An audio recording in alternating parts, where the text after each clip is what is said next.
세상의 모든 지식 언더스탠딩. 많은 분들을 만나서 어떻게 될 것 같아요? 라고 여쭤보면 저도 할 수 있는 이야기들을 하시거든요. 전문가들도 정말 박빙인 모양이에요. 누가 될지 모르겠고 누가 돼도 이상하지 않다. 그런데 우리는 궁금하잖아요. 그래서 누가 돼도 이상하지 않고 누가 될지 모르겠다는 이야기를 또 들으면 재미없으니까 그래도 야 이거 뭐 당연히 트럼프지 무슨 소리야 하는 분이나 무슨 소리야 해리스지 트럼프는 잽도 안 돼.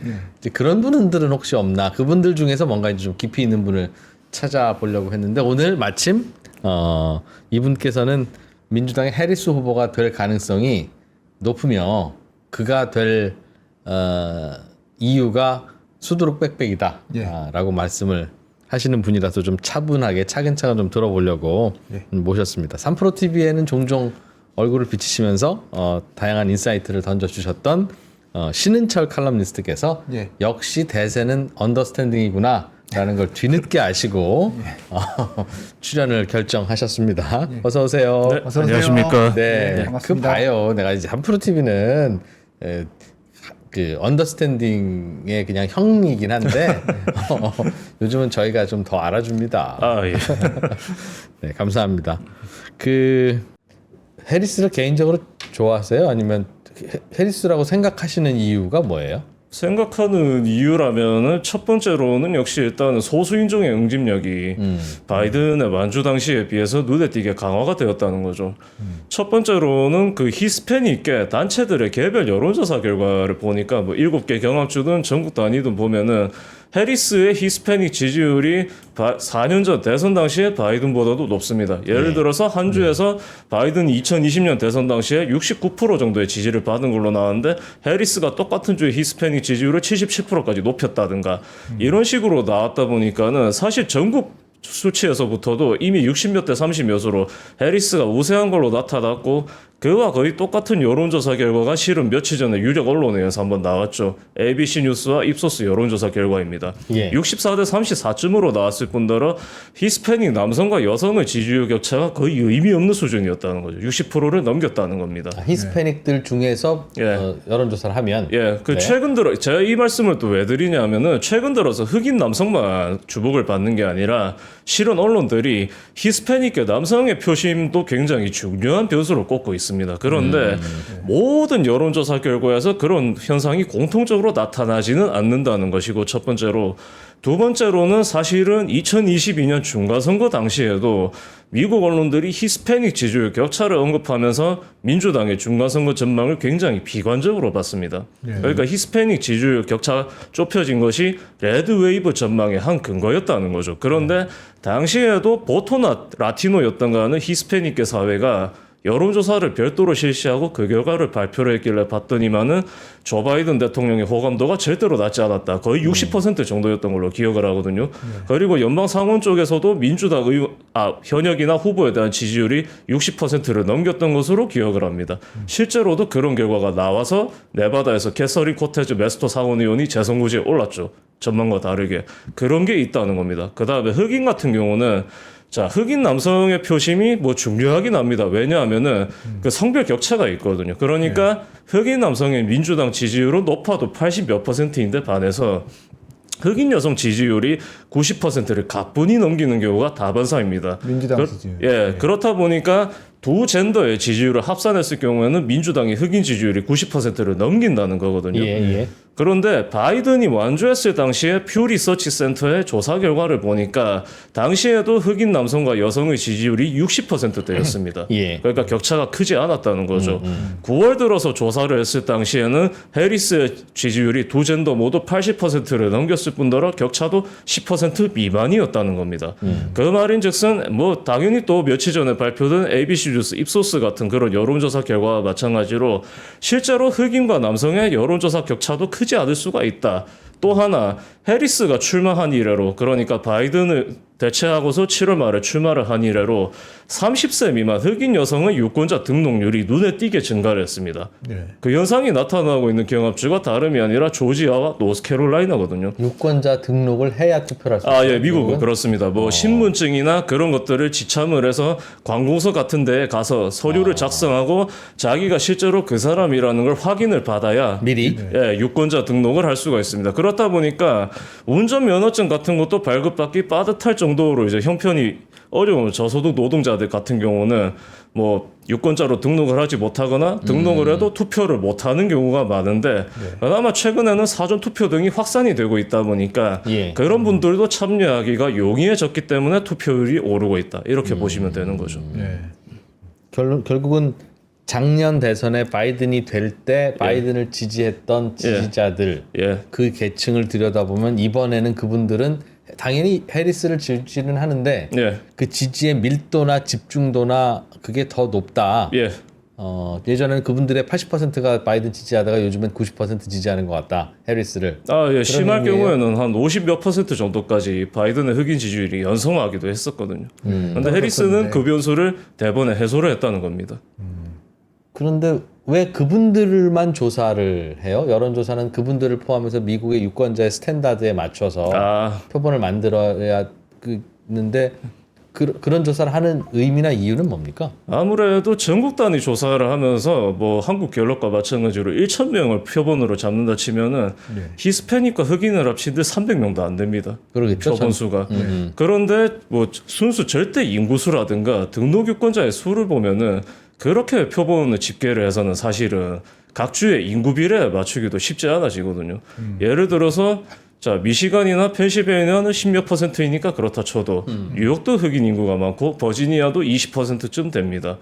노스캐롤라이나도 한 22.1%쯤 되고 조지아는 34.2%입니다. 흑인 비율이? 예. 그 외에도 뭐 루이지애나, 엘라베마, 텍사스 이런 주처럼 흑인 인구 비율이 20-30% 정도 되는 주가 남부를 중심으로 굉장히 많거든요. 예. 그런 분들의 여론을 정확히 반영하기 위해서는 아무래도 전국 단위 여론조사도 좋기야 합니다만은 그런 이제 개별적인 단체들의 여론조사 결과도 같이 보는 게 좋다는 거죠. 그분들은 나는 흑인들만 해볼 거야. 예. 나는 히스패닉만 할 거야. 예. 나는 백인만 할래. 왜냐하면 그런 단체일수록 유권자 등록 같은 거를 직접 지원하는 경우도 많은 그러니까 시민단체의 역할도 겸하고 있기 때문에 아무래도 뭐 전화번호든 그런 인맥이든 여러 가지를 갖추고 있을 수밖에 없거든요.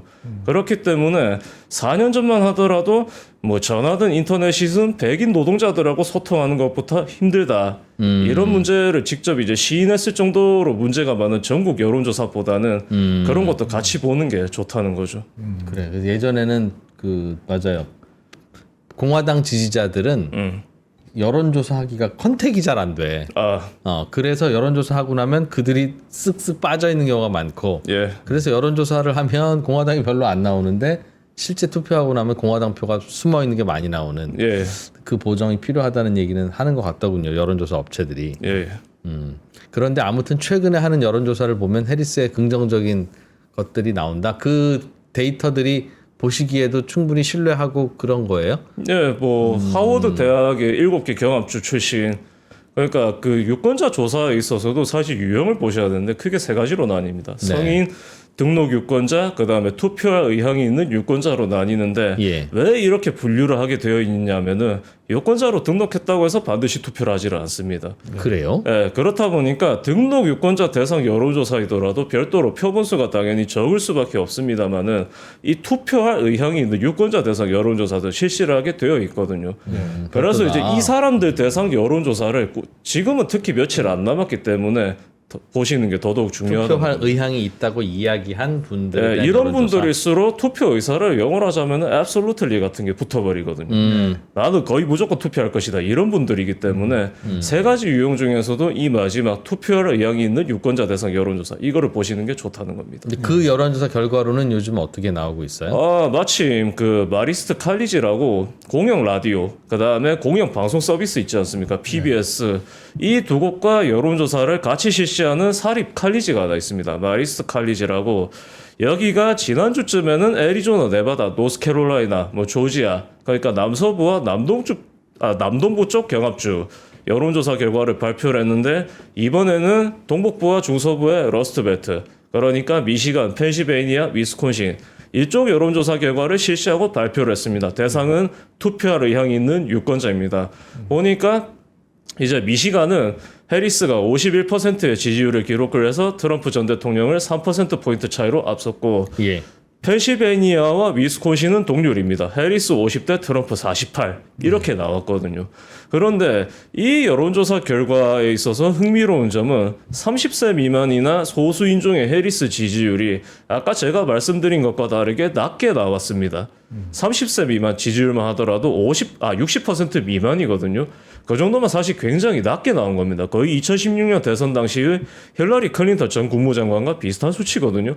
그러면은 왜 그런 격차가 나온 것이냐? 해리스의 지지율이 50%를 넘겼을 뿐더러 백인 지지율 격차가 4년 전 대비해서 좁아졌다는 겁니다. 그 말인 게 이게 또 왜 중요하냐면은 미국 같은 경우는 아마 몇몇 분들은 관심이 있으셔서 찾아도 보셨을 텐데 백인 유권자의 표심 같은 경우가 트럼프 집권 이래로 학력 수준에 따라서 진짜 양극화를 하고 있습니다. 뚜렷한 양극화거든요.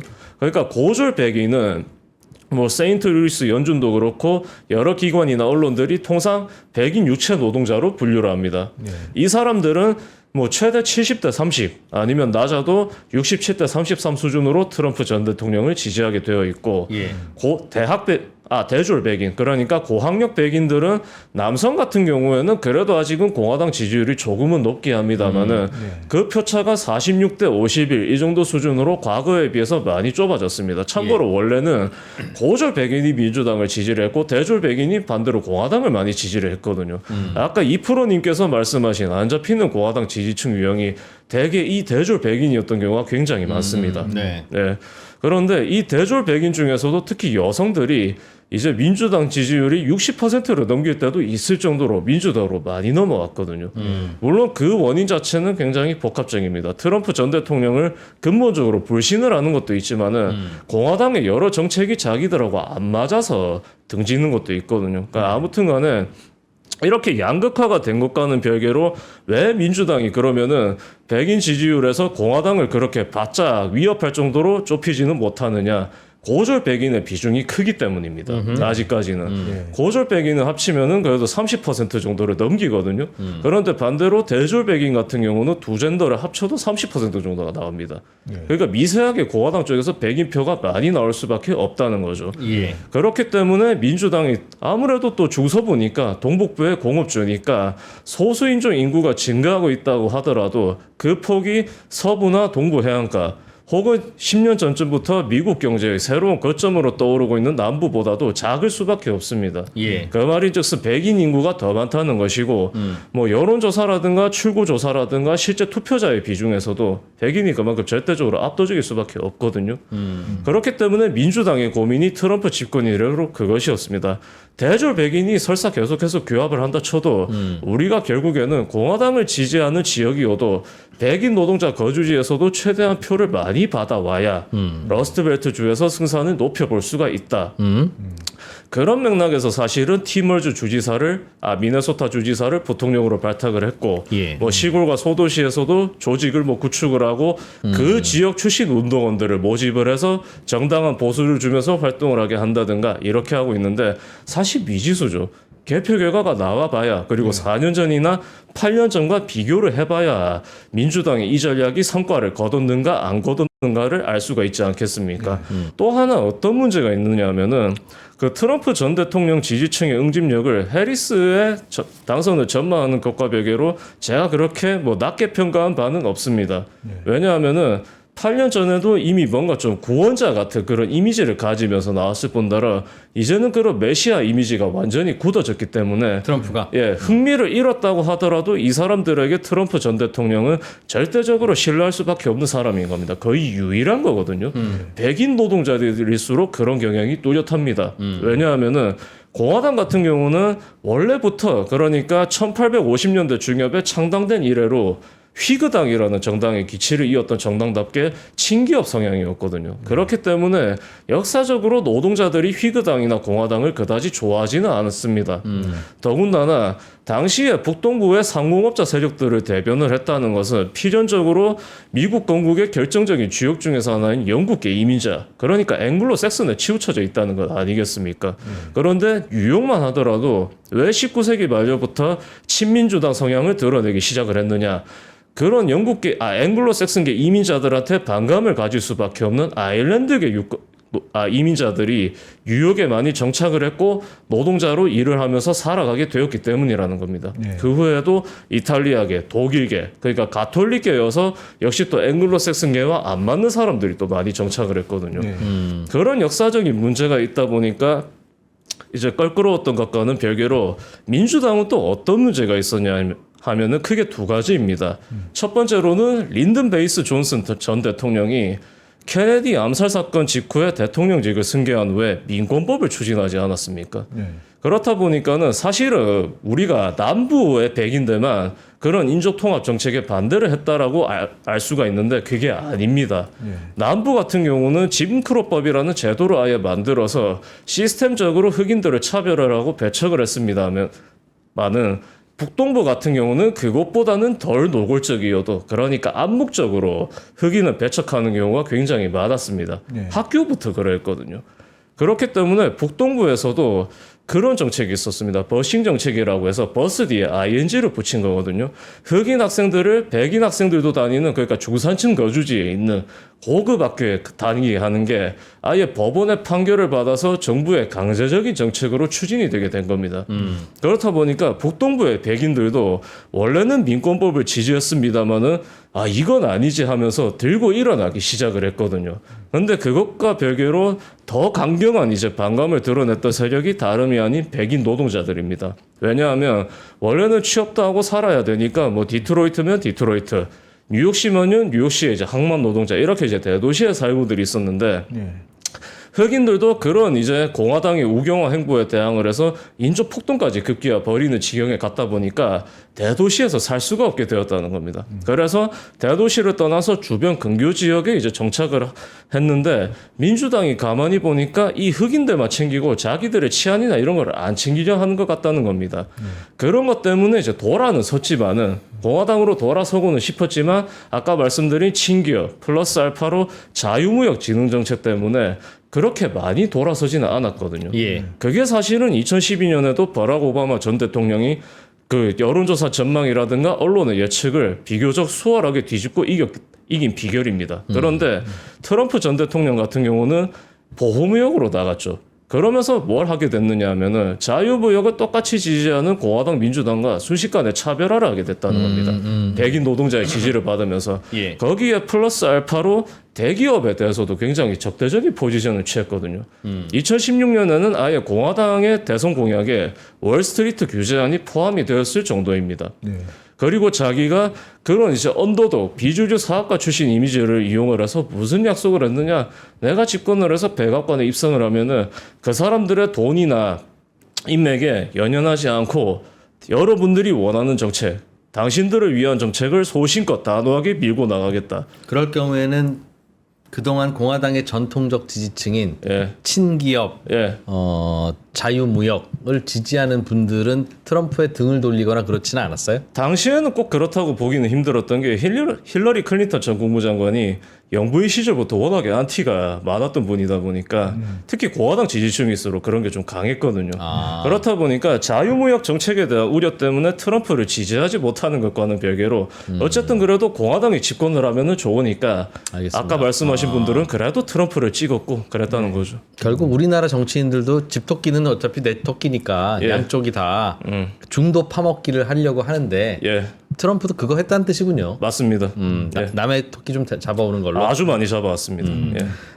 근데 아까 요즘 여론조사는 어떻게 되고 있어요? 특징이 뭐네요? 라고 하는 질문을 드렸을 때 30세가 안 되는 흑인 히스패닉 쪽에서 민주당 지지가 덜 나오고 있다. 그 이야기를 하시면서 그게 뭔가 그 할 얘기가 있으신 걸로 얘기를 들었는데 그건 어떻게 정리할 수 있는 겁니까? 그거는 사실은 뭐 백인도 그렇고 예. 사실 남성 지지율이 그렇게 유의미하게 움직였다 이렇게 보기는 아직은 힘들지 싶습니다. 왜냐하면은 그 30세 미만의 여론을 꾸준히 파악하는 곳이 따로 있습니다. 바로 그 하버드 대학 산하의 이제 케네디 연구소거든요. 여기의 결과를 제가 개인적으로 왜 신뢰를 하느냐 하면은 2년 전에 그러니까 임신 중절 보장 이슈가 그 판결로 인해서 다시 부상을 한 후에 그쪽에서 여론조사를 실시를 해보니까 두 가지 포인트가 나온 겁니다. 첫 번째로는 역시 세대적으로 차이가 크다 보니까 바이든은 못 믿겠다.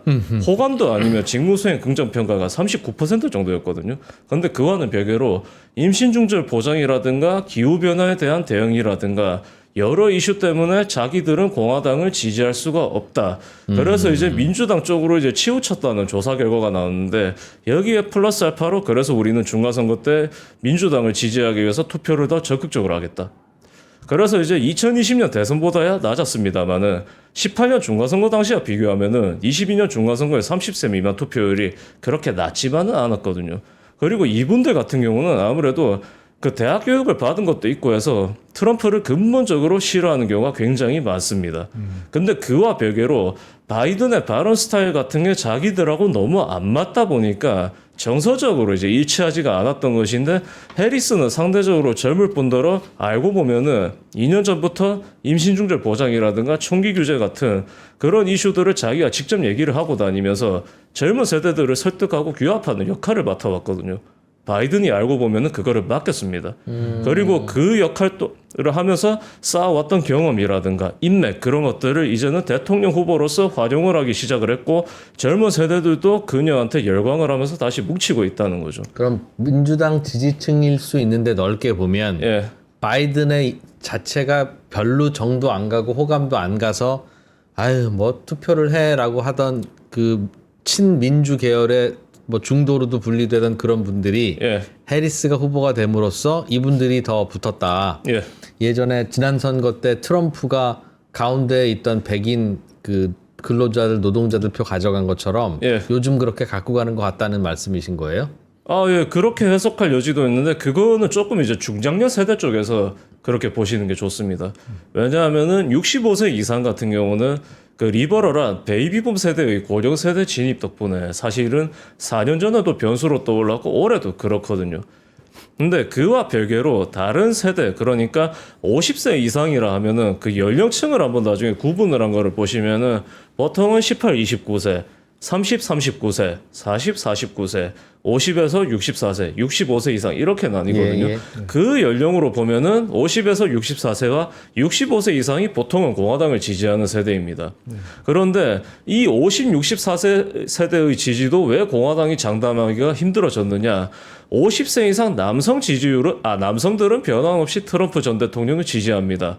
미국 은퇴자 협회의 여론조사 결과에 따르면 지지율 격차가 여전히 두 자릿수거든요. 그런데 그것과는 별개로 50세 이상 여성의 그 표심을 개별적으로 조사를 해보니까 해리스가 트럼프를 12%포인트 차이로 앞섰다라는 겁니다. 근데 이게 왜 중요한가? 3월인가 4월에 조사를 했을 당시에는 바이든이 그 계층에서 3%포인트 정도 차이로 앞섰거든요. 그러니까 예. 플러스 9에서 10 정도의 해리스의 쏠림이 또 일어나 버린 거죠. 나이 든 여성들이 예, 50세 이상들 당연히 65세 이상도 포함입니다. 그건 이제 그때 여론조사하고 지금 여론조사 비교하면 나오는 수치라는 거죠. 예, 그렇습니다. 그래서 말씀하신 대로 여러 여론조사에서 해리스가 좀 더 나아지고 있는 점들을 포인트는 알려주시고 있는 것 같은데 예, 그거 다 감안하고 종합해서 나온 그 전국 단위 여론조사든 혹은 언론사가 하는 여론조사에서 예, 그렇다고 해리스가 많이 앞선다는 것만으로 나오는 것 같지는 않아서 예, 그러니 결국 중요한 건 그 숫자일 테지라는 생각이어서 아, 요즘 나오는 여론조사를 어떻게 해석하고 계시는지 그럼에도 불구하고 해리스일 거야 라고 하면 예. 그럼 여론조사가 좀 잘못되고 있어 라는 뜻입니까? 그러니까 여론조사 결과에 어떤 부분을 보면 해리스가 상승세를 타고 있네로 볼 수는 있으나 예, 그렇다면 여론조사 결과도 해리스 승 이렇게 나와야 되는 건데 아, 그럼에도 불구하고 여론조사는 오리무중이라는 결론이 나오는데 예. 중간중간 상승세가 눈에 띈다면 사실은 말씀 안 하신 하락세도 들어 있으니까 결과가 오리무중일 거 아니겠어요? 아, 근데 그렇게 보면 일단은 그래서 어떤 말씀을 드릴 수가 있겠냐면은 프랑스 같은 경우는 뭐 대통령 뭐 1차 투표든 결선 투표든 여론조사도 출구조사든 거의 칼같이 정확한 걸로 유명하지 않습니까? 예. 그렇다 보니까 이제 프랑스 언론 중에서도 우파 성향이 르몽드 바로 이제 샤를 드공 장군 이제 창간에 참여한 바가 있죠. 거기서 얼마 전에 미국 여론조사에 대한 이제 나름의 심층 기사를 올려봤습니다.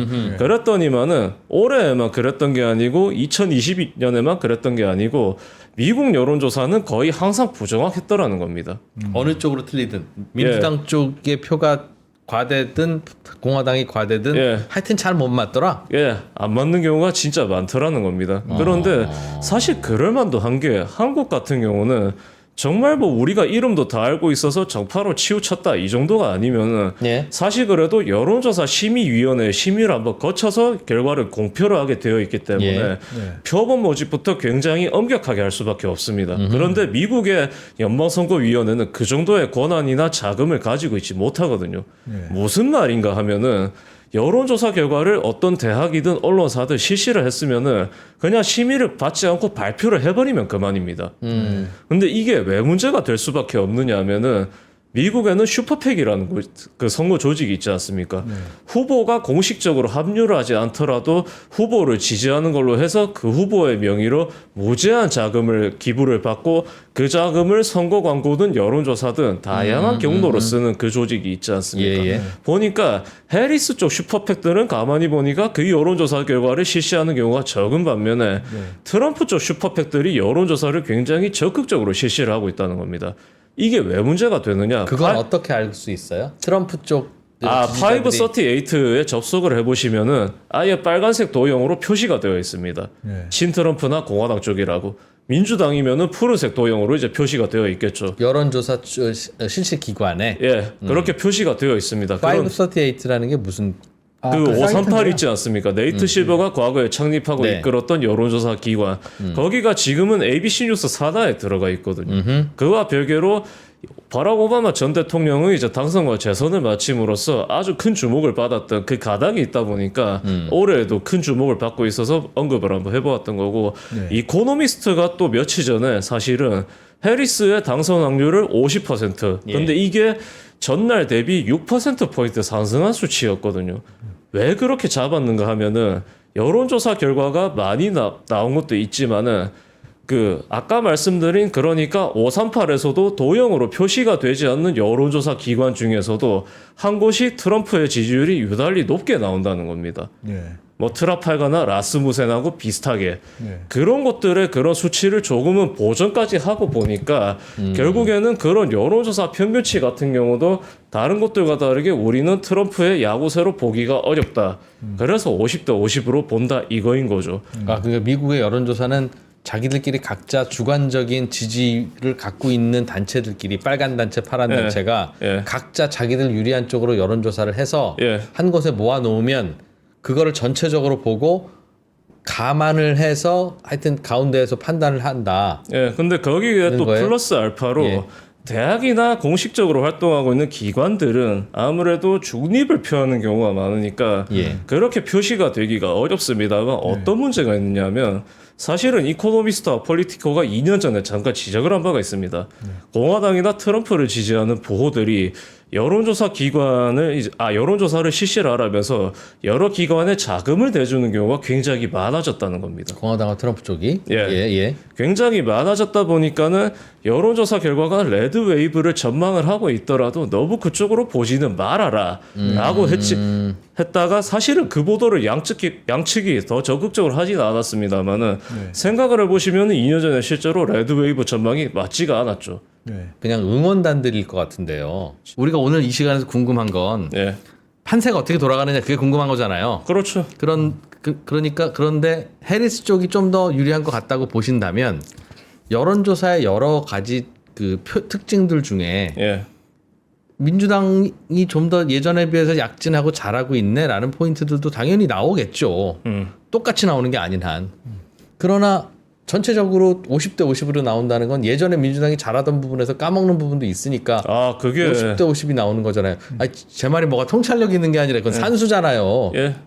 그런데도 불구하고 나는 해리스 쪽이 가능성이 있는 것 같은데라고 보신다면 예. 전체적으로 50대 50이 나오는데도 불구하고 여기에는 해리스 지지층이 좀 더 있는데 반영이 안 됐을 거야. 라든가 뭐 그런 근거가 있어야 되지 않습니까? 결국 그렇죠. 뭐 2년 전과 마찬가지죠. 그러니까 예. 2년 전부터 제가 개인적으로 생각하는 바로는 여론조사 기관들이 공화당 쪽으로 이제 좀 더 크게 보정을 하면서 민주당 지지층의 응집력을 그만큼 과소평가하는 경우가 눈에 많아지고 띄더라. 있는 것 같다는 요즘 안 그래도 얼마 전에 이코노미스트가 예. 지난번 선거에서 예. 샤이 트럼프를 못 찾아냈다. 그러니까 무슨 얘기냐면 못 찾아냈다고요? 그러니까 여론조사 결과에 비해서 공화당 표가 실제로는 더 나왔다는 거죠. 아, 네. 그죠? 그러니 우리의 여론조사 방식으로는 공화당 표를 충분히 찾아내지 못하는구나 라는 걸 깨닫고 어떤 식으로든 나온 여론조사 결과에서 공화당에 가중치를 주는 그런 방식으로 해서 종합 결과를 발표하고 있다는 건데 예. 그게 말씀하신 생각이라면 그렇게 가중치를 안 줘도 이제는 샤이 트럼프가 없는데 사실 없죠. 예전에는 트럼프 찍고 싶어도 샤이 트럼프라서 말 안 하는 것들이 있었으니까 그걸 반영해야 되지만 지금은 달라졌는데도 불구하고 자꾸 그렇게 반영하는 것이 예.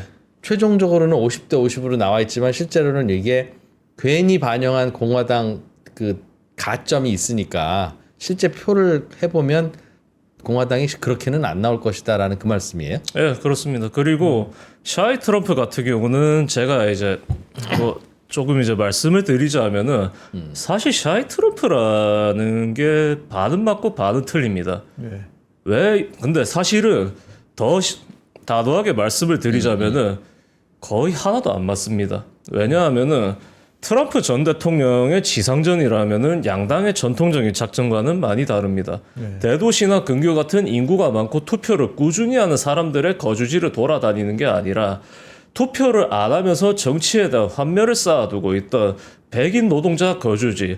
그 중에서도 뭐 공원 볼락에 직격탄을 맞았거나 아니면은 예나 지금이나 노후했거나 아니면 최근 들어서 이민자 인구의 급격한 증가를 겪으면서 문화적으로 위기감을 느끼고 있는 예. 이런 지역들을 골고루 훑고 다니면서 그런 이제 언더독 사업가 이미지도 내세우고 우리가 보기에는 강경한 말도 굉장히 많이 했다는 겁니다. 트럼프의 선거 과정이 예, 이렇게 하면서 사실은 15년도부터도 이미 그런 이제 관망을 하고 있던 그러니까 정말로 침묵하는 다수에 속하는 백인들을 차근차근 이제 규합을 하고 있었을 뿐더러 친민주당이었던 백인 노동자들 같은 경우도 알고 보면은 오하이오 북동부 그러니까 과거에는 중서부의 맨해튼이라 불릴 정도로 찬란한 정성기를 구가를 했다가 1977년 9월 19일에 있었던 공장 폐쇄 그로 인한 블랙먼데이를 경험한 후에는 정말 처참하리만치 몰락한 영스타운 이런 쪽에서 당적을 바꿔서 공화당으로 갈아타는 노동자들이 이미 16년도 초부터 나왔다는 겁니다. 예. 그 사유가 바로 트럼프의 등장이었다는 거죠. 예.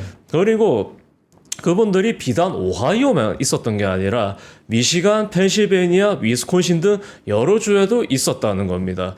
그 중에서도 펜실베이니아에서도 서쪽을 주목해 보셔야 되는 것이 펜실베이니아 서쪽은 과거에 앤드류 카네기가 철강 산업을 발전시켰던 곳 아닙니까? 그만큼 석탄을 채굴을 해서 생계를 꾸리는 노동자 거주지도 굉장히 많았습니다. 피츠버그만 그런 것이 아니라 서쪽으로 가거나 아니면은 웨스트 버지니아 쪽으로 내려가면 나오는 뭐 브레독이나 모델생 같은 철강 도시들도 있거든요. 트럼프 전 대통령이 그런 곳들도 방문을 하면서 사실은 어떤 호재를 또 활용을 했느냐면은 제가 3프로의 퇴근길 라이브나 아니면 지구본 연구소 등에 나가서 말씀을 드린 바가 있는 힐러리 클린턴 전 국무부 장관의 석탄산업 사형화 발언입니다. 그 발언을 계기로 원래는 공화당을 그래도 안 찍거나 아니면은 민주당에 대한 의리를 지키고 있거나 아니면은 민주당에 대한 반감 때문에 공화당으로 넘어갔던 노동자들이 아주 총궐기를 해버린 거죠. 이게 왜 치명적이었느냐 하면은 펜실베이니아 서쪽이 피츠버그 주변을 제외하면은 인구수가 적지 않느냐라고 생각을 하실 수가 있는데 꼭 그렇게 보실 건 없습니다. 왜냐하면은 피츠버그를 가나라는 엘러게니 카운티에서도 조금 이쪽으로 밑에 내려가면은 웨스트모어랜드 카운티라는 곳이 있습니다. 거기가 20년 당시에 투표 유권자 수를 찾아보시면은 20만 명을 넘기거든요. 그리고 그 중에서 13만 명이 트럼프 전 대통령을 지지를 했습니다. 16년에는 11만 6천 명 정도가 트럼프 전 대통령을 지지를 했고 힐러리 클린턴 전 국무장관은 그의 2분의 1도 안 되는 수의 지지를 받았거든요. 그런 인구가 많은 그러니까 인구가 은근히 많은 지역에 예. 또 그 몰락한 공업 지대이기도 하죠. 그런 주들이 그런 석탄 산업 사형화 발언이라든가 여러 가지 요인 때문에 분노를 하면서 트럼프 전 대통령에게 몰표를 준 것도 넘어갔다. 굉장히 컸다는 겁니다. 그 옛날에 그런 일이 있었는데. 예, 8년 전에 심지어는 그 서부에 몰락한 서부 카운티 한 곳에는 아예 트럼프 is a king, a core of king 이런 구호가 뭐 폐가에 쓰인다든가. 그 요약하면 민주당 지지였던 곳이 그런 이유로 트럼프 쪽으로 넘어갔다는 말씀인데. 예, 전혀 샤이하지가 않았고 알고 보면은 예. 뉴욕 타임스 같은 주류 언론들도 그런 기류를 포착하기는 했습니다. 예. 그런데 꾸준하게 훑지는 않으면서 힐러리 클린턴 전 국무장관이 이길 것이다라고 주장을 하는 패착을 저질렀다는 것이고 누가요?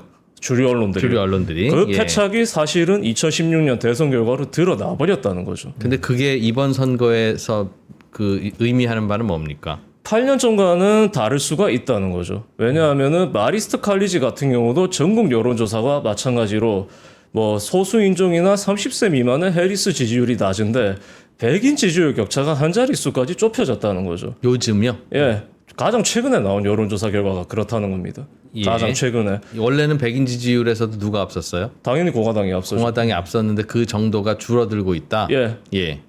그러니까 두 자릿수였다가 한 자릿수까지 줄어들었다. 그러니까 계속 제가 여쭙는 게 예, 그거는 민주당한테 좋은 신호인데 예, 여론조사 결과가 그렇다는 거잖아요. 예, 그죠? 예, 여론조사 결과가 민주당의 그런 백인 여성들이나 백인들에서는 민주당에게 좋은 신호가 나오고 있는데 예. 그럼에도 불구하고 종합을 했을 때 반반이 나오고 있으면 아, 그러면 어딘가에서는 말씀 안 하신 것 중에 민주당에게 불리하게 돌아가는 계층이 있다는 뜻이고 그게 결국 선거 결과에 영향을 서로 줄 텐데 아, 지금 되고 있는 여론조사 중에 민주당이 잘 되고 있는 부분만 우리가 들여다보면 아무 의미가 없잖아요. 우리는 그 선거 끝날 때까지 민주당에 희망을 갖기 위해서 지금 이 공부를 하는 게 아니라 미국 대선에서 지금 박빙이라고 하고 모른다고 하는데 그럼에도 불구하고 해리스 쪽이 조금 더 나을 것 같아 라는 판단을 내리려면 그 근거가 뭘까를 찾아보는 건데 여론조사에서 그런 부분이 눈에 띈다는 것만으로는 그러면 종합에도 당연히 더 많이 나와야 되는데 그런 그러니까 안 좋은 나오니까, 점들은 예. 여론조사 어딘가에서 불리해지고 있는 면하고 결국은 상쇄되는 거라 그런 게 있다고 해서 해리스 가능성이 높다고 볼 수는 없지 않을까 하는 말씀이에요. 좀 이상한 판단입니까 제가?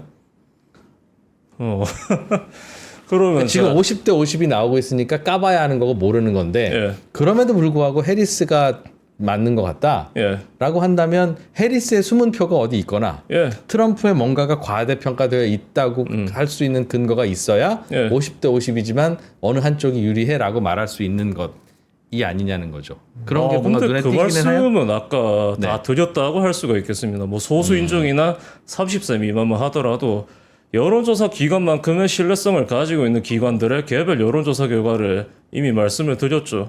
아시아계 같은 경우도 뭐 말씀을 이제야 드립니다만은 그 9월쯤엔가 무당파 성향의 그 아시아계 기관이 하나 있습니다. 거기서 여론조사를 했더니만은 66대 28 정도가 나왔다는 거죠. 아시아계 지지율이. 아시아계에서도 민주당 지지가 많더라. 예. 그리고 그게 3월 당시에는 48대 30몇 이 정도 수준으로 공화당이 표차를 굉장히 많이 좁혔었는데. 그럼 아시아계는 그렇게 지지율이 높아졌는데 예. 이른바 50대 50으로 나오는 여론조사 결과들에서는 예. 그럼 그 아시아계가 꽤 의도적으로 내지는 결과적으로 좀 이상하게 배제가 되어 있다는 뜻인가요? 배제가 되었거나 아니면 표집이 제대로 안 되어 있거나 뭐 그럴 수도 있다는 거죠. 근데 그럴 거라는 생각은 어떻게 해요? 그렇게 되어 있을 수도 있고 아닐 수도 있는데. 아닐 수도 있겠지만은 그거는 결국에 또 지켜봐야 알 수 있는 것이고 중간 선거가 아니라 해도 뭐 작년 켄터키 주지사 선거 당시에도 꽤 유력한 여론조사 기관 중에 에머슨 칼리지라는 곳이 있지 않습니까? 거기서 선거 이틀 전인가 47대 47로 동률이라는 여론조사 결과를 발표를 했습니다. 그래서 주류 언론 기관들, 뭐 의사당 전문지인 더힐도 그렇고 굉장히 떠들썩하게 켄터키 주지사 어떻게 될지 모르겠다. 바이든의 낮은 지지율이 얼마 전에 부통령 하마평에 올라서 좀 화제를 모았던 앤디 베시어 주지사 있지 않습니까? 그 사람의 재선에 악영향을 미치는 거 아닌가라고 했는데 막상 개표를 했더니만은 베시어가 당일 밤에 무난하게 재선을 확정지었습니다. 5%포인트 차이론과 앞섰거든요. 근데 에머슨 칼리지를 왜 또 언급을 해드릴 수밖에 없느냐. 2년 전에 어떤 일이 있었느냐 하면은 네바다 상원 여론조사 최종 결과를 발표를 했는데 공화당이 앞서 말씀드린 메스토 상원 의원을 5에서 6%포인트 차이로 앞섰다는 겁니다. 예. 이게 11월 초에 발표가 됐거든요. 공화당이 앞섰다. 예. 근데 막상 사전 투표까지 다 집계를 하고 승자 발표를 해보니까는 메스토 의원이 0.79%포인트 차이로 남아 이겼다는 겁니다. 스윙이 일어났다는 거죠. 그리고 히스패닉 지지율 같은 경우도 당시에도 아까 말씀드린 바와 같이 기관들이 하나같이 공화당이 정말 유의미하게 히스패닉 표를 잠식하고 있다라고 홍보를 했는데 62대 38 정도가 나왔습니다. 네바다에서도. 뭐가 62가 나온 거예요? 히스패닉 지지율. 네바다 상원 선거 당시에. 예. 근데 왜 이 말씀을 드릴 수밖에 없느냐. BBC 같은 경우도 영국의 BBC 같은 경우도 네바다의 히스패닉이 여차하면 공화당으로 이탈을 해서 메스토의 재선을 막을 수도 있다. 그거 했는데 예. 어떤 여론조사 글을 근거로 그렇게 주장했겠죠. 예. 예. 실제로는 그렇게 나왔다는 것이고 2023년 11월에 뭐 개별적이긴 합니다만은 켄터키 주지사 선거 당시에도 그런 일이 있었다는 거고 심지어는 올해 3월에도 지역구 하나이니까 무의미하게 보실 수도 있습니다만은 왜 뉴욕시의 교회 중에서 롱아일랜드가 있지 않습니까? 네. 이쪽 같은 경우는 옛날에 공화당 표밭이었다가 지금은 좀 병합하는 곳입니다. 민주당과 공화당을 거의 5대5로 찍는 곳이거든요. 예. 근데 22년에 이 지역의 연방하원 의석이 대거 공화당으로 넘어간 게 사실은 굉장히 컸습니다. 근데 그렇게 된 요인 중에서 하나가 사실 이민 이슈였거든요. 왜냐하면 롱아일랜드 같은 경우는 아무래도 뉴욕시의 그런 부동산이나 그런 걸 감당할 수 없는 노동자들이 좀 이주를 한 경우도 덜어 있습니다. 상류층도 많습니다만. 그런 사람들이 보기에 당연히 히스패닉 이민자들을 위협적일 수밖에 없죠. 인건비나 여러 가지 이유로 보면은 자기들의 일자리를 위협할 수도 있으니까. 그렇다 보니까 롱아일랜드의 백인들이 굉장히 좀 공화당을 많이 지지를 하는데 이민 이슈도 그렇고. 예. 그래서 민주당이 이제 올해 3월에 사실은 재보선을 치르면서 그런 백인 여론을 다시 규합해오기 위해서 굉장히 노력을 많이 했습니다. 네. 그 원래 상원에서 이제 추진이 되었다가 트럼프 전 대통령의 전화 한 번 덕분에 표결에도 붙여지지 않은 그 초당적인 이민 합의안 있죠. 그거를 뭐 지지하겠다라고 한다든가 아니면은 공화당이 트럼프의 눈치를 보면서 이 이민 합의야. 그러니까 우리가 공화당의 뜻을 존중을 해서 최대한 보수적인 조항도 많이 들어가겠는데 이것마저 좌초를 시켰는데 공화당을 그럼 계속 믿을 수가 있겠냐. 이렇게 이제 정면 돌파를 실시를 했으니까 조금은 이제 지켜봐야 됐던 건데 여론조사 기관이건 주류 언론들이건 50대 50이거나 공화당이 야구세다. 라고 발표하고 있는 그 여론조사가 잘못된 거다라고 생각하시는군요. 왜냐하면은 실제 개표 결과는 민주당의 전직 현역 의원이 8%포인트 정도 차로 이겨서 무난하게 복귀를 그럼 해버렸습니다. 지금 그 반반이다, 혼전이다, 알 예. 수 없다, 오차범위 아니다라고 발표하는 그런 여론조사들이 예, 과거에도 과거 히스토리로 봐서도 예, 많이 틀렸던 예.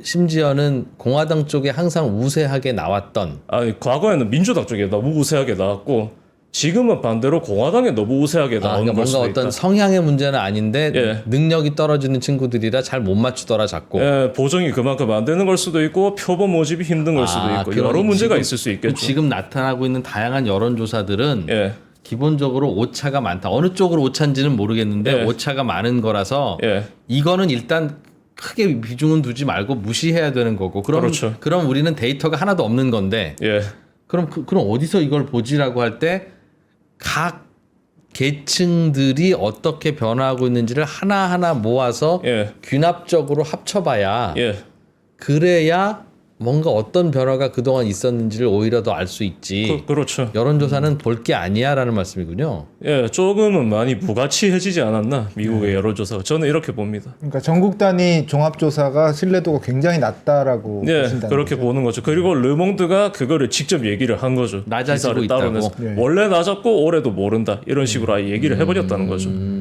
알겠습니다. 그런 지적들은 꽤 있어요. 그냥 당연히 지난 선거에서도 여론조사들이 틀렸으니까요. 특히 요즘처럼 박빙인 선거에서 예. 그렇게 틀려버리면 의미가 없는 것도 맞습니다. 그렇게 뭐 아주 많이 그게 틀어진 건 아니지만 한 3%로 차이 나는 선거에서 막 7%씩 틀려버리면 예. 유용도는 떨어지죠. 그런데 일부에서는 아는데 원래 여론조사라는 건 그렇게 해서 새로운 트렌드를 미스해서 그 놓치고 나면 그 다음 선거에서는 또 보정하고 반영하고 해서 진화하는 거다. 그러니까 지난번 선거 때 이만큼 틀렸다고 요 틀린 걸 그대로 우리가 우리가 그렇게 생각하지는 마라. 이번에는 요만큼밖에 안 틀릴 거야. 여론조사도 진화하는 거지 굳이 그들이 진화를 거부할 이유는 뭐가 있겠니? 그렇죠. 라는 반론도 있던데 거기에 대해서는 어떻게 생각하세요? 그거는 뭐 충분히 타당한 지적이죠. 하지만은 제가 이제 왜 자꾸 이제 개별 기관이나 그런 네. 곳의 여론조사 결과를 말씀을 드리냐 하면은 예. 그렇게 따지면 이제 결국에는 전국 여론조사 결과가 해리스의 핵심 지지층인 30세 미만과 소수 인종의 표를 과소평가하고 있을 수도 있다. 이렇게 봐야 된다는 겁니다. 사전 투표도 마찬가지거든요. 그 근거는 뭐예요? 그럴 수 있을 것 같은데 그렇게 보시는 근거는? 그거는 뭐 개별 기관들의 이제 여론조사 결과도 있고 유권자 등록 증가도 있고 흑인 여성만 그런 게 아니라 히스패닉이나 아시아계 같은 경우도 알겠어요, 30세 알겠어요. 미만 여성들이 굉장히 적극적으로 유권자로 등록하고 있을 뿐더러 아시아계 같은 경우는 그 뭐 유교 문화나 이런 것 때문인지 모르겠습니다만 남성이더라도 해리스가 여성이라는 것에 외려 기대를 가지고 그녀를 지지하려는 경우도 많습니다. 신희철 선생님께서 다양한 조각조각으로 흩어지는 정보들을 보면 예. 이런저런 그 해리스 쪽으로 예전에는 안 가있다가 새롭게 오는 세력들이 눈에 많이 띄는데 예. 이상하게 여론조사에서는 그게 강하게 반영 안 되고 있는 걸 보니 예. 2% 당신이 그러면 민주당이 어딘가에서 표를 잃고 있는 거네요 라고 지적하는 것도 맞을 수 있으나 아니 그들이 여론조사를 충실하게 안 하고 있거나 트럼프에 유리하게 하고 있는 것일 가능성이 난 좀 높아 보여 예. 라는 말씀이네요. 예. 그렇게 생각하는 근거는 그들이 과거에도 여론조사를 제대로 안 했거든 예. 인 겁니까? 예, 뭐 심지어 12년 전에는 오바마가 이기더라도 직접 투표에서는 져서 반쪽짜리 대통령이 될 것이다. 알겠습니다. 이런 극단적인 전망도 나왔었거든요. 그거는 원래 미국은 여론조사 기관들이 좀 부실해서 그래요? 아니면 미국이라고 하는 선거 환경이나 국가의 환경이 예, 그 여론조사를 정확하게 하기에는 어려워요 라고 생각해야 되는 겁니까? 저는 후자라고 봅니다.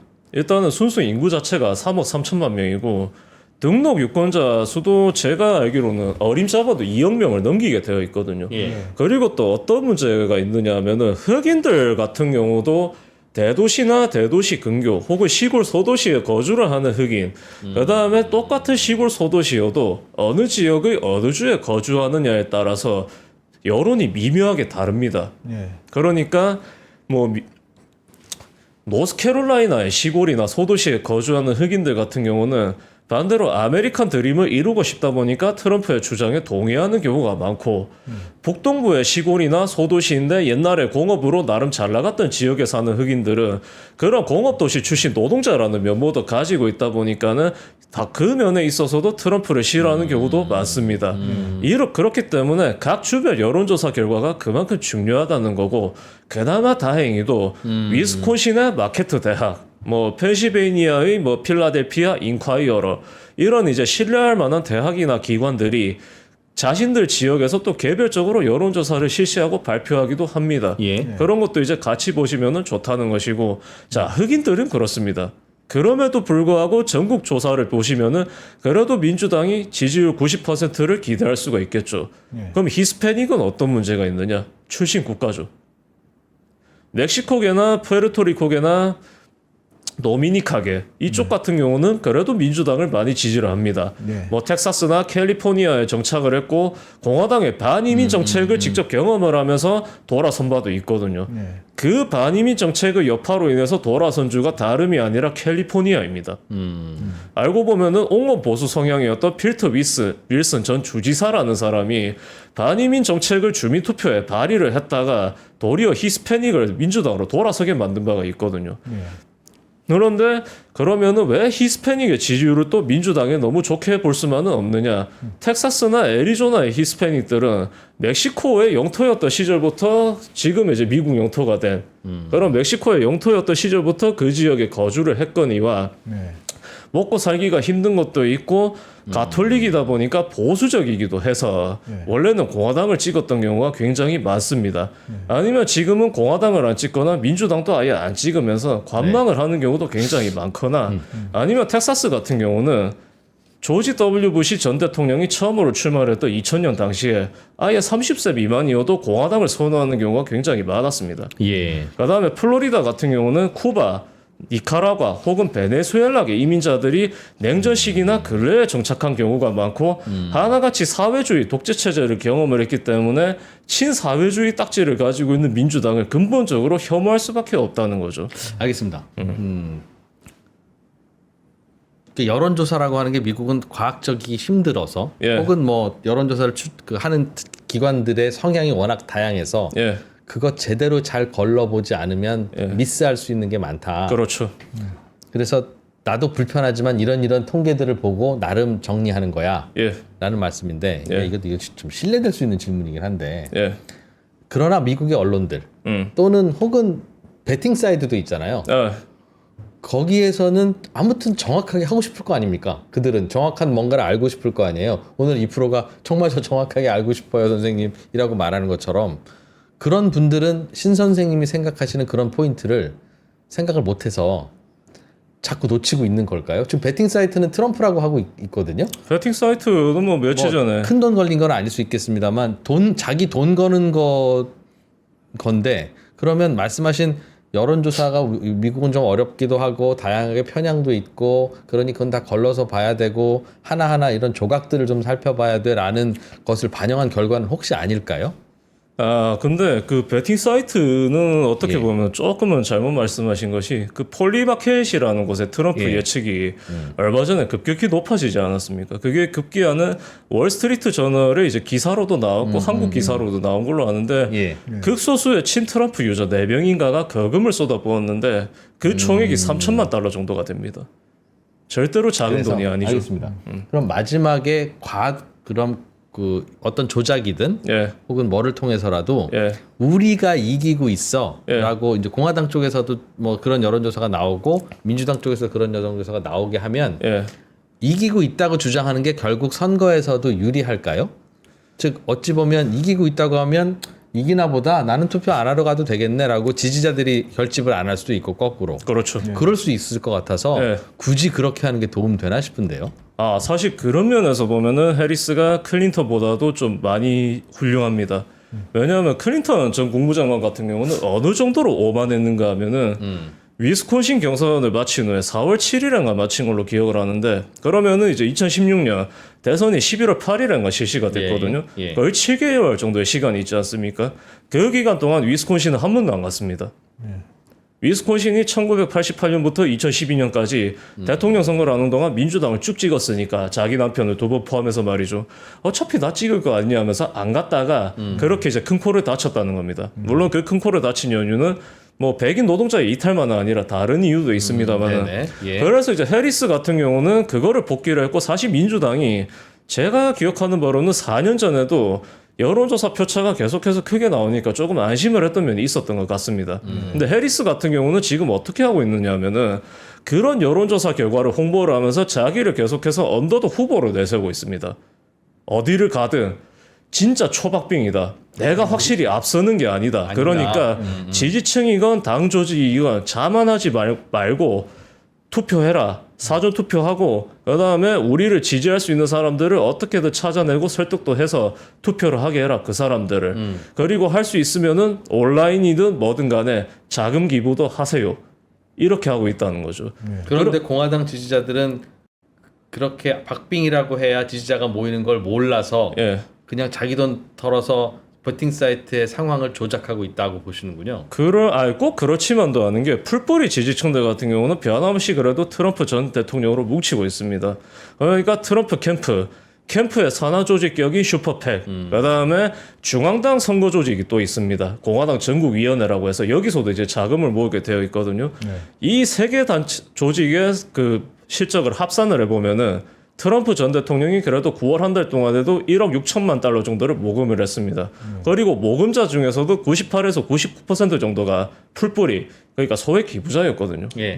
그런데 어떤 문제가 있느냐 하면은 트럼프의 지지층은 무슨 논란이 있건 트럼프가 무슨 얘기를 하건 어차피 그를 유일한 메시아로 여기고 있기 때문에 예. 적극적으로 투표를 하게 되어 있습니다. 예. 그런데 무슨 문제가 또 생기고 있느냐면은 해리스가 이제 자신을 계속해서 언더독으로 내세우고 있을 뿐더러 이번에 불거진 그 푸에르토리코 비하 논란 있죠. 예. 그게 왜 전에 나왔던 트럼프의 논쟁과는 조금 성격을 달리 하는가 하면은 트럼프가 워낙 막말을 자주 하니까 바이든이 좀 이제 벼랑과 욱해서 헛소리를 많이 하는 것과 마찬가지로 둘이 어차피 그런 사람 아니냐 하면서 그러려니 하고 넘어가는 게 있다는 겁니다. 언론이 뭐라 하건. 예. 그런데 푸에르토리코 비하 논란 같은 경우는 트럼프의 메디슨 스퀘어 가든에 참석을 해서 분위기를 띄우게 되어 있었던 남성 코미디언이 그 얘기를 했다는 거죠. 그리고 그 파장이 걷잡을 수 없이 커지고 있는 와중에 트럼프가 무슨 얘기를 했느냐. 나는 그 코미디언하고 모르고 그렇게 얘기할 거라는 거 들은 바도 없다. 이렇게 얘기를 했다는 겁니다. 그런데 그 얘기를 과연 누가 믿겠습니까? 실제로 어떤 일이 일어나고 있냐면은 자, 트럼프를 지지하는 셀럽도 굉장히 많습니다. 그리고 그 셀럽이 히스패닉인 경우가 많았기 때문에 여론조사건 전국 언론이건 히스패닉 여론의 향방을 주목할 만도 했다는 거죠. 푸에르토리코도 예외는 아니었습니다. 니키 제미라고 해서 제법 유명한 인스타 팔로워가 한 4천만 명 정도 되는 사람이 있는데 그 사람이 트럼프 전 대통령 지지를 선언했을 뿐더러 9월에는 아예 유세에 직접 동석을 했습니다. 연설도 한 번 했거든요. 그런데 이 비하 논란이 터지니까 너무 화가 난 나머지 영상을 직접 올려서는 트럼프 지지 선언을 철회를 했고 일체의 정치 활동도 하지 않겠다. 이렇게 못을 박아버린 겁니다. 그리고 두 번째로는 제가 어젠가 이제 유튜브를 통해서 확인한 틱톡 영상이 하나 있는데 트럼프 전 대통령을 지지했던 푸에르토리코의 유권자가 선거 관련 이제 물품 중에서 하나 뭐 깃발 아니면은 티셔츠 같은 건데 그거를 불태우는 거를 직접 영상을 찍어서 올렸다는 겁니다. 트럼프 지지자가. 예. 그런데 그런 논란이 사실은 지금 전국 각지로 굉장히 크게 번져 있을 수도 있다는 거죠. 왜냐하면은 트럼프를 지지하는 인플루언서들이 이번에 푸에르토리코에만 비하한 게 아닙니다. 트럼프의 여성 정적, 그러니까 해리스나 힐러리 클린턴뿐만 아니라 경선 당시에 트럼프 전 대통령의 경쟁자였던 니키 헤일리 전 유엔 미국 주재 대사, 이런 사람들까지도 비하를 하고 있을 뿐더러 아랍계, 유대계, 그다음에 타국 출신 히스패닉, 흑인들까지도 거의 종합적으로 비하를 하고 다닌다는 겁니다. 그러니까 트럼프 지지자들이 과격하게 그렇게 하고 있는 거라는 건 맞습니다. 정리하기 위해서 제 질문은 예. 저는 오늘 이 인터뷰를 해서 이제 선생님께 듣고 싶은 그 쪽의 이야기가 예. 지금 50대 50으로 나오는 여론조사 속에서도 예. 어떤 숨은표가 더 많아서 우리는 어느 쪽에 1g이라도 더 무게를 두는 게 좋겠습니까? 예. 라는 질문이었고 아, 신은철 선생님께서는 해리스 쪽이 약간 더 무거운 것 같다. 더 표가 많이 나올 것 같다. 예. 라는 이유가 다양한 자료들을 보면 해리스 표가 더 많이 나와야 되는 증거들이 눈에 보임에도 불구하고 여론조사는 팽팽하게 나온다는데 예. 나는 이 여론조사 크게 신뢰하지 않는다. 예. 과거에도 많이 틀렸으니까. 예.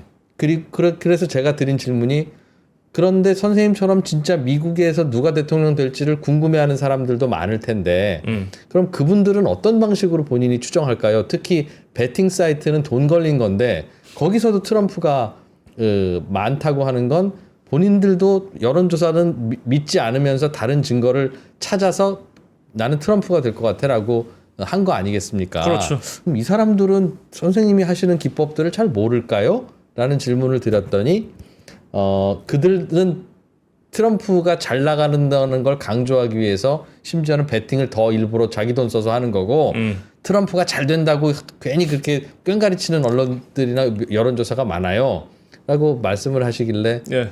그렇게 한다고 대선이 유리할 것 같지는 않습니다. 예. 지지자가 투표도 안 할 수도 있고 방심할 수도 있으니까. 예. 그래서 해리스는 나 앞서고 있는 거 아니에요, 여러분이라고 한다면서요. 예. 그러면 그들도 안 그럴 것 같아요, 저도. 예. 그게 유리하지 않으니까. 예. 그러니 민주당이 실제로 앞서고 있다고 하는 그 근거가 글쎄요, 여론조사들이 틀렸고 다른 증거들은 좀 많아. 그냥 그게 다일까? 라는 질문 정도입니다. 그래서 트럼프의 인플루언서들의 행보를 말씀드릴 수 있는 것이 예. 아까 말씀드린 바와 같이 쿠박에는 과거에도 그렇고 지금도 그렇고 거의 70대 30 수준으로 공화당을 선호합니다. 네. 그리고 플로리다의 히스패닉 중에서도 인구수로 보면은 푸에르토리코계와 쿠박계가 제일 많거든요. 네. 그리고 쿠박계가 참고로 양쪽 다 각각 120만 명이 넘습니다. 그리고 네. 쿠박계 같은 경우는 투표도 꽤 적극적으로 하거든요. 예. 그렇기 때문에 이제 무시할 수 없는 세대였던 건데 인플루언서들이 그런 식으로 모든 이제 사람들을 비하하고 다니니까 쿠박 애들이 심정적으로는 트럼프나 공화당을 그래도 계속 찍고 싶은데 저 사람들 때문에 너무 화가 나서 우리가 여차하면 민주당을 찍을 수도 있다 이거라는 거죠. 그러니까 트럼프 쪽이 너무 자만을 한 나머지 그런 잠재적인 지지층이나 고정 지지층이 될 수도 있었던 사람들을 날려버리는 것일 수도 있다. 이 말씀을 드리고 싶었던 겁니다. 예. 미국 대선은 결과를 예측하는 데 있어서 여론조사보다는 그렇게 조각조각 나타나는 다른 장면들이 미치는 영향이 더 중요하다는 말이군요. 예. 근데 여론조사도 제가 뭐 개별 단체의 조사들을 계속 인용을 해드렸고 마리스트 칼리지도 어쨌든 전국급 여론조사 기관이니까 뭐 제가 그렇다고 그분들을 완전히 배제하는 건 아니다. 이 말씀을 다시 좀 드리고 싶습니다. 믿을 만한 여론조사도 있고 예. 아닌 데도 있는데 예. 믿을 만한 여론조사로 분류하시는 쪽에서는 해리스가 좀 유리한 걸로 나오고 있나요? 근데 그쪽들도 제가 이 말씀을 미처 못 드렸던데 죄송합니다. 마리스트 칼리지 같은 경우도 9월에는 사실은 보합이거나 트럼프에게 조금 더 유리했다. 예. 이런 거를 전국 단위나 경합주 단위로 발표를 했다가 예. 지금은 또 해리스에게 좋아졌다. 이쪽으로 또 넘어왔다는 거죠. 주장 자체가. 물론 그 지지율 격차가 크지는 않습니다만. 그러나 예. 그동안 주목해서 보던 흐름에 따르면 예. 어떤 편향이 있지는 않은 여론조사였는데 예. 그런 여론조사들에서는 해리스 쪽으로 좀 더 기울고 있다. 예. 박빙이에요, 트럼프예요라고 주장하는 여론조사들은 원래 트럼프 쪽인 경우들이 좀 더 많고. 그렇죠. 그리고 CNN이나 이런 것들이 또 고약한 것이 그런 여론조사를 다양하게 홍보를 하면서 트럼프가 될 수도 있어 이러면서도 꼭 한 가지 사족을 덧붙이죠. 2%님께서 말씀하신 우리도 할 수 있는 얘기. 트럼프가 질 수도 있어요. 이거 너무 과하게 보지 마세요. 그런데 538도 그 얘기를 합니다. 친트럼프, 친공화당 여론조사도 많이 섞여 나오니까 당장 이 전국 수치에 너무 이리비하지 마라. 이런 거를 반드시 사족으로 덧붙이고 있거든요. 그만큼 치열하다는 뜻이겠죠. 예, 치열합니다. 그리고 양쪽 모두가 굉장히 또 치열하게 맞붙고 있는 것도 맞고. 그러니까 4년 전이나 8년 전과 비교를 해서 어떤 면에서 다르냐 하면은 8년 전에는 클린턴 전 장관이 그런 식으로 안주를 하면서 지상전에 신경을 안 썼고 4년 전에는 바이든이 코로나 와중이었으니까 사실 대면 유세를 거의 안 했지 않습니까?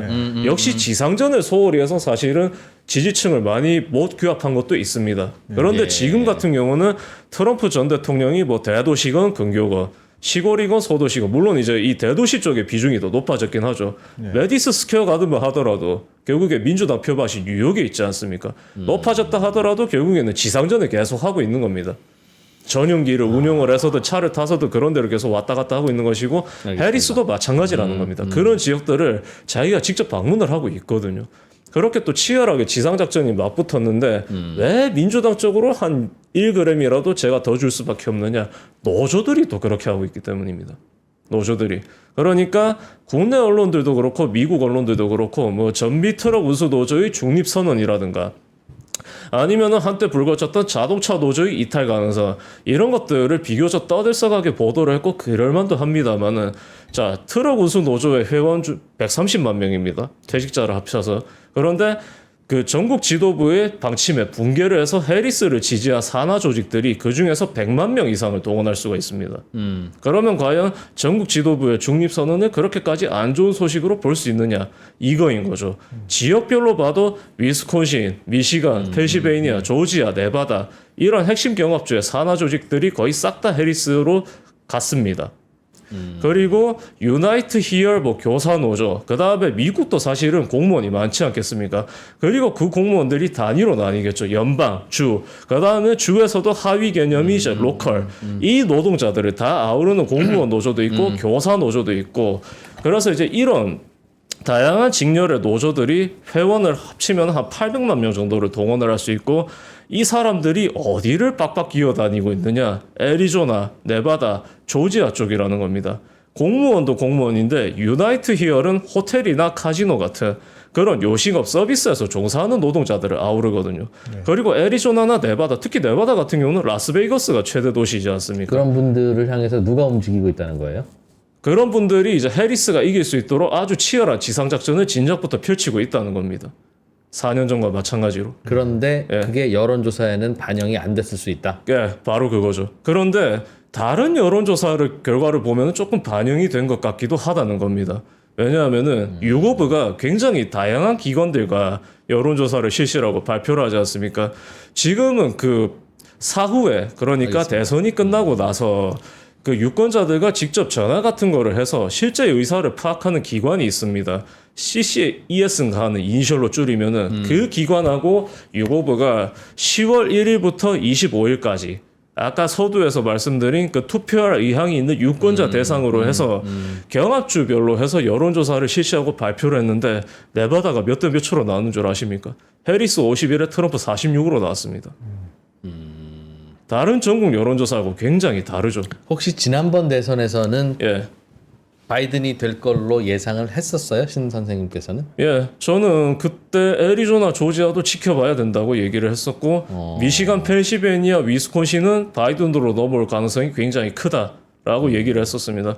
빗나간 주를 말씀을 드리자면은 아이오와, 오하이오, 플로리다 정도가 되겠고. 그때도 여론조사와는 무관하게 그런 신호들이 보이는 그 메시지가 더 중요하다고 판단해서 내리신 결과였어요. 아, 그때는 그래도 뭐 보정을 했다고 하니까 여론조사를 신뢰하면서도 봤는데 막상 표차가 너무 좁게 나오니까 조금은 이제 이거 미국의 여론조사를 이대로 계속 믿어도 될까 이 생각을 했던 것이죠. 그때부터 생겼던 불신이 지금도 예, 있다는 여론조사를 겁니다. 가지고 비중을 많이 높여서는 안 될 것 같다. 박빙이든 뭐든. 예, 이거는 개별적으로 내가 좀 따져봐야 되겠다는 생각으로 이것저것 보신다는 거군요. 맞습니다. 그 결과를 볼 땐 아무래도 해리스 쪽으로 막판에 표가 더 많이 몰릴 가능성이 여기저기 보이네. 예, 여론조사는 반영을 못하고 있을 것 같네. 예.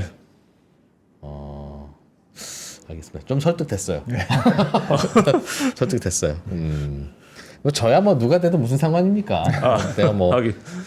큰 관계는 없고 사실 뭐 영향도 잘 모르겠는데 워낙 뭐 한국에서는 트럼프 쪽이 되는 것 같아요가 조금 더 많은 것 같아서 무슨 근거가 있나 싶어서 여쭤봤었어요. 알겠습니다. 고맙습니다. 예, 이렇게 잘 수고하셨습니다. 들었습니다. 잘 들었습니다. 네.